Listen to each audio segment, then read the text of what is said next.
Welcome student. मैं संतोष sir इस channel पर आप सभी का स्वागत करता हूं। तो दोस्तों आज हम देखेंगे कि बिहार पुलिस की जो वैकेंसी कांस्टेबल की निकली हुई है उसमें क्या 5 पॉइंट्स ऐसे हैं जिसको ध्यान में रखते हुए हमें प्रिपरेशन स्टार्ट करना चाहिए, यानी तैयारी स्टार्ट करना चाहिए। अब हमारे पास केवल 3 महीने पूरा बचे हुए हैं, तो इसमें आप अगर 100% आप देंगे तो आप श्योर ही सिलेक्शन पा जाएंगे। ठीक फ्रेंड्स, उन्हीं को कुछ ऐसी बातें हैं जो हमें याद रखना चाहिए, उसी बात को आज हम इस वीडियो में बताएंगे। तो चलिए वीडियो को स्टार्ट करते हैं। तो देखिए friends, Bihar police constable 2020 exam कब होगा देख लीजिए फ्रेंड्स, 14 मार्च 2020 को होगा। अब इसमें एक चीज़ मैंने नहीं लिखा है, टोटल वैकेंसी कितनी है फ्रेंड्स? 8,415 यही टोटल पोस्ट हैं। ठीक फ्रेंड, टोटल पोस्ट कितने हैं? 8,415। ये बिहार पुलिस कांस्टेबल 2020 के वैकेंसी इतनी है, 8,415 यही है। तो चलिए अब बात करते हैं पहला पॉइंट क्या है? सिलेबस। अगर आप तैयारी करना चाहते हैं बिहार पुलिस कांस्टेबल की तो पहले आप क्या करिए फ्रेंड्स, पहले आप इसका सिलेबस देख लीजिए, किसमें क्या पूछे जाते हैं, किस किस विषय से कितने क्वेश्चन किस किस विषय से क्वेश्चन पूछे जाते हैं। ठीक फ्रेंड्स, ताकि आपको पूरा क्लियर हो जाए कि हाँ इसी विषय से इतने यहाँ से क्वेश्चन आते हैं। ठीक फ्रेंड्स, उसके बाद अब बात आती है, ये तो सिलेबस हो गया, तो आप सिलेबस को देख लीजिएगा। वीडियो यहाँ पे गूगल पे सर्च करिएगा बिहार पुलिस कांस्टेबल का सिलेबस, वहाँ से आप देख लीजिएगा कि कौन कौन से विषय आपको पढ़ने चाहिए। ठीक फ्रेंड्स, उसके बाद अब बात आती है, नेक्स्ट पॉइंट क्या है? Exam pattern. मतलब एग्ज़ाम का पैटर्न क्या रहेगा ये भी जानना ज़रूरी है, क्योंकि अगर जानेंगे नहीं तो आप तैयारी करते चले जाइए, उन सिलेबस पढ़ते चले जाइए, लेकिन अगर आपको एग्ज़ाम पैटर्न नहीं पता रहेगा तो आप श्योर ही सिलेक्शन नहीं पा सकते। तो इसलिए फ्रेंड्स आपको क्या कहते हैं, पैटर्न भी समझना ज़रूरी है, क्योंकि अगर एग्ज़ाम का पैटर्न समझ गए तो आप वहीं से आपका 10% क्लियर हो जाएगा। कहाँ से? यहीं से आपका 10% क्लियर हो जाएगा। ठीक फ्रेंड्स, ये भी आपका यहाँ से भी 10% यहाँ से क्लियर हो जाएगा। ठीक फ्रेंड्स, उसके बाद अब आता है प्रीवियस पेपर से फ्रेंड्स हमारा नेक्स्ट पॉइंट क्या है? प्रीवियस पेपर पढ़ने से हमें क्या फ़ायदा होता है फ्रेंड्स? प्रीवियस पेपर अगर आप पढ़ते हैं, अगर आप उसको सॉल्व करते हैं तो इससे ये पता चल जाएगा कि क्वेश्चन का मॉडल, कितने टाइप के क्वेश्चन पूछे जाते हैं, कैसे क्वेश्चन पूछे जाते हैं। ठीक फ्रेंड्स, उसके वहाँ से आपको क्वेश्चन के मॉडल पता चल जाएगा और किस तरीके के क्वेश्चन आते हैं, कहाँ से क्वेश्चन आते हैं, ये आपका यहीं से आपका क्लियर हो जाएगा। ठीक फ्रेंड्स, तो ये भी आपका एग्ज़ाम प्रीवियस पेपर भी देखना चाहिए। उसके बाद हमारा बात आता है बुक सिलेक्शन।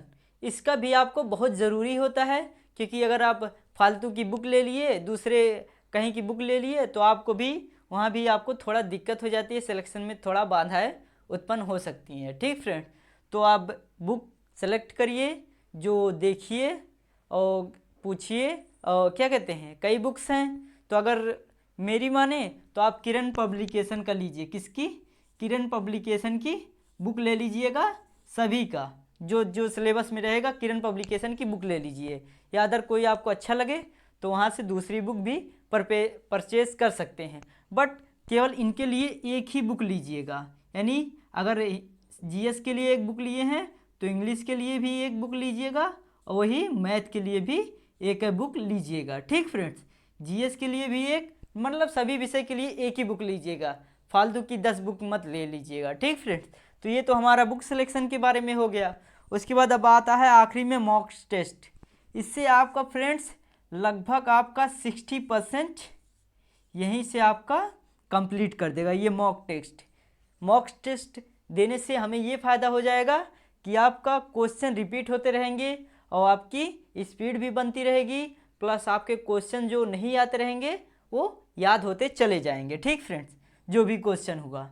ठीक, तो अगर आप मेरे फॉलो करते हैं तो आप सिलेक्शन श्योर है 100% पा जाएंगे। ठीक फ्रेंड, मॉक टेस्ट का एक और भी फ़ायदा है कि अगर मॉक टेस्ट देने से ये भी फ़ायदा है कि अगर आप किसी और की भी एग्ज़ाम की तैयारी करते हैं तो उससे भी आपका कुछ क्लियर हो जाएगा। ठीक फ्रेंड्स, क्योंकि पैटर्न तो सभी का अलग होता है, बट अगर आप इसमें बिहार पुलिस कांस्टेबल में अगर आप मॉक टेस्ट पर डे नहीं तो 2-3 दिन के बाद एक टेस्ट दीजिएगा और उसको अपना एनालिसिस करिएगा, क्योंकि एनालिसिस करेंगे तभी आपको जो क्वेश्चन नहीं आएगा वो आप कर लेंगे। ठीक फ्रेंड्स, मॉक टेस्ट कैसे दिया जाता है वो भी अभी आपको बता देते हैं। तो फ्रेंड्स, अगर आप मॉक टेस्ट देने बैठे हैं तो पूरा जैसे एग्ज़ाम में जैसे आप 1 घंटा 2 घंटे का पेपर होता है। ठीक फ्रेंड्स, तो जैसे एग्ज़ाम में पेपर देते हैं वैसे ही मॉक टेस्ट को दीजिएगा।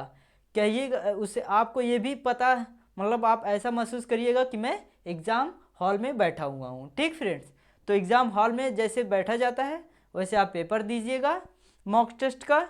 उसके बाद आखिरी में क्वेश्चन देखिएगा कौन कौन से सही हैं, उस पर टिक करिएगा, और जो नहीं सही हैं उसको फिर से आप आंसर या सॉल्व पेपर से वहाँ से देख लीजिएगा। ठीक फ्रेंड्स, उसके बाद आप वो अगर एक मॉक टेस्ट दिए हैं तो उसको लगभग कम से कम 2 से 3 बार तो उसको एनालिसिस करिएगा। कितने बार? 2 से 3 बार, जब तक पूरा एक मॉक टेस्ट पूरी तरह से क्लियर नहीं हो जाता, पूरी तरह से उस मॉक टेस्ट का हर क्वेश्चन आपसे सॉल्व नहीं हो जाता, तब तक आप दूसरा मॉक टेस्ट मत दीजिएगा। ठीक फ्रेंड्स, इसी पहले ही मॉक टेस्ट को आप 2-3 बार लगाइएगा जब तक आपको ये मॉक टेस्ट समझ में ना आ जाए सभी क्वेश्चन मॉक टेस्ट का। ठीक फ्रेंड, तो ये थे मेरे कुछ एक्सपीरियंस जो मैंने आपसे शेयर किया। तो अगर ये पैटर्न फॉलो करते हैं तो आप श्योर ही 100% सिलेक्शन पा जाएंगे। ठीक फ्रेंड, तो वीडियो कैसा लगा ये मुझे कमेंट करके ज़रूर बताइएगा।